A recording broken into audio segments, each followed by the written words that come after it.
सुल्तानपुर में ठंड का ऐसा प्रकोप है जैसे एक डायरेक्टर ने बर्फबारी का सीन डाल दिया हो और सभी लोग अपने अपने कामों में ऐसे आलसी टमाटर बन गए हैं। ठंड में ये लोग ऐसे परेशान हैं जैसे किसी का डोनेट छीन लिया हो। कुंती को जमींदार की डांट सुनकर ऐसा लगता है जैसे किसी ने उसके बर्गर ऑर्डर करने का मज़ा खराब कर दिया हो।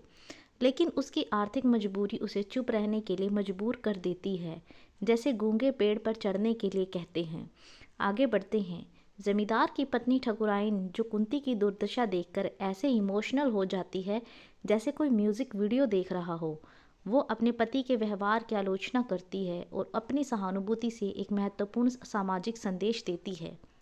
श्याम और कुंती की कहानी हमें बताती है कि जब परिवार की जिम्मेदारियां आपको जीने नहीं देती तो मेहनत करने के लिए उठना पड़ता है, चाहे बर्फबारी हो या बर्फ से कमी। सच्ची मेहनत का जादू इसी में है। गांव में लड़कियों की कमी ऐसी है जैसे सभी पिज्ज़ा डिलीवरी बॉय ठंड में छुट्टी पर चले गए हों। लोग अलाव जलाने में मुश्किलें झेल रहे हैं और गरीब परिवारों का हाल तो ऐसा हो गया है मानो वे बर्फ़ के घर में रह रहे हों। लेकिन धड़कन बदलती है जब गांव के बुजुर्ग रामलाल जैसा सुपर हीरो सामने आता है। उन्होंने लोगों को एकजुट किया और ठंड से निपटने के उपाय सुझाए, जैसे वे एक पॉपकॉर्न फिल्म का क्लाइमेक्स बना रहे हों। सभी ने मिलकर काम करने का मन बना लिया। कुंती और श्याम लड़कियों की कमी से जूझ रहे हैं जैसे किसी को बिना इंटरनेट के जीने के लिए कह दिया हो।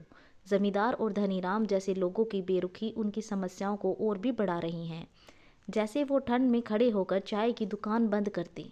शाम आधी रात को लकड़ी लाने के लिए जंगल की ओर निकलना है, जैसे कोई सुपरमैन हो जो ठंड से लड़ने निकल पड़ा हो। उसकी हिम्मत और त्याग इस परिवार के लिए महत्वपूर्ण है ताकि वे ठंड से बच सके। फिर आता है राजू की तबीयत का मामला। उसकी हालत बिगड़ रही है जैसे वह किसी हॉरर मूवी का हिस्सा बन गया हो। कुंती अपने बेटे को ठंड से बचाने के लिए हर संभव प्रयास कर रही है, जैसे वो उसे ग्रीन टी पिलाने की कोशिश कर रही हो। कुंती और श्याम के जीवन में राजू की अनुपस्थिति ने गहरा सन्नाटा पैदा कर दिया है।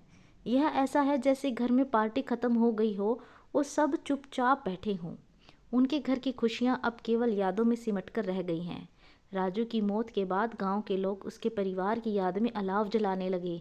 यह ऐसा है जैसे वे उसकी आत्मा को शांति देने की कोशिश कर रहे हों, जैसे किसी को उनकी पसंदीदा फिल्म के लिए फिर से ऑडिशन करने के लिए कह रहे हों।